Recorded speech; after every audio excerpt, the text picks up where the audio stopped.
Mga ka-farmers, hindi natin ito inaplayan ng kahit anong insecticide at fungicide itong talong natin dahil sa inobserbahan ko, kapag inaplayan ko ng Growers Bet 1000 Plus ang aking talong ay hindi inaatake ng insekto.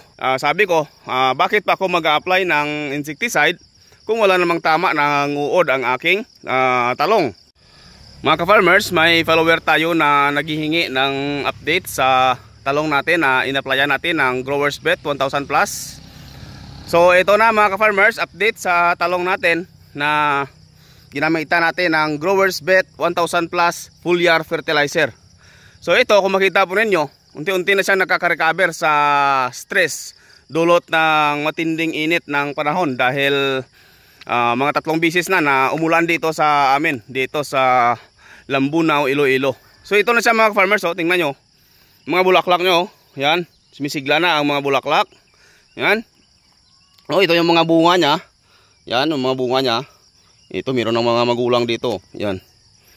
So tingnan nyo ang mga bunga niya mga farmers, oh. Yan, malinis na malinis ang calyx niya. Mga farmers, hindi natin ito inaplayan ng kahit anong insecticide at fungicide itong talong natin dahil sa inobserbahan ko, kapag inaplayan ko ng Growers Bet 1000 Plus ang aking talong ay hindi inaatake ng insekto.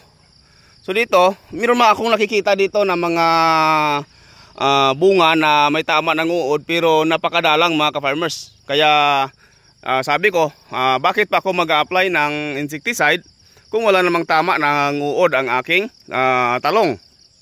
Diba? So yan, kung makita po ninyo, yung mayabong na ang damo dito dahil noong napakainit ang panahon, hindi ko talaga tinanggal ang mga damo dito dahil protection pa yan sa talong natin. Dahil kapag tinanggal natin ang damo dyan, direkta ang init sa lupa at mabilis na mag-evaporate ang moisture sa lupa.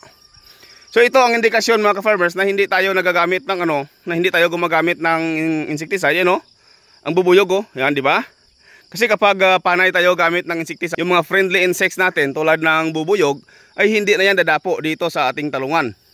So ito, kung makita po ninyo, of course, kung makita po ninyo ang talong natin, medyo pangit na ang itsura pero patuloy siyang namumunga.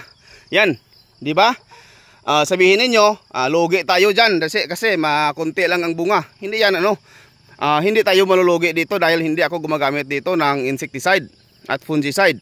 Nag-apply ako ng abono dito pero pakunti-kunti na lang, suporta na lang sa ugat ng ating tanim para palakihin niya ang mga bungang ito. Yan, oh. 'Di ba? Oh, walang white flies, wala tayong nakikita dito. Meron siyang mga paru-paro na lumilipad dito sa paligid pero hindi talaga masyadong tinatamaan ang bunga ng talong ko. Kahapon nakapag-harvest kami dito. Hindi ko malala kung ilang kilo yun, nasa 70 plus yata.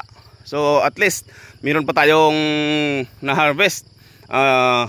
Sa edad ng talong na ito mga farmers, mag 11 months na ang edad nito. Sa ganitong stage, almost 3 months na hindi tayo nakapag-spray ng insecticide at fungicide. Growers Bet 1000 Plus foliar fertilizer lang mga ka-farmers. Maniwala kayo sa hindi. Totoo yan mga ka-farmers, hindi ako gumagamit dito ng insecticide at fungicide. Pero walang uod ang aking talong. Yan. So ito yung mga bunga niya, oh. Mga bunga niya. Magaganda pa. Siguro next week dadami na ang bunga nito dahil marami na ang mga bulaklak na sumusunod. So ang gagawin ko ay mag-follow up lang ako dito ng pag-spray ng Growers Bet 1000 Plus every 10 days. Nag-i-spray ako dito para tuloy-tuloy ang pamumunga ng aking talong na ito. So yan.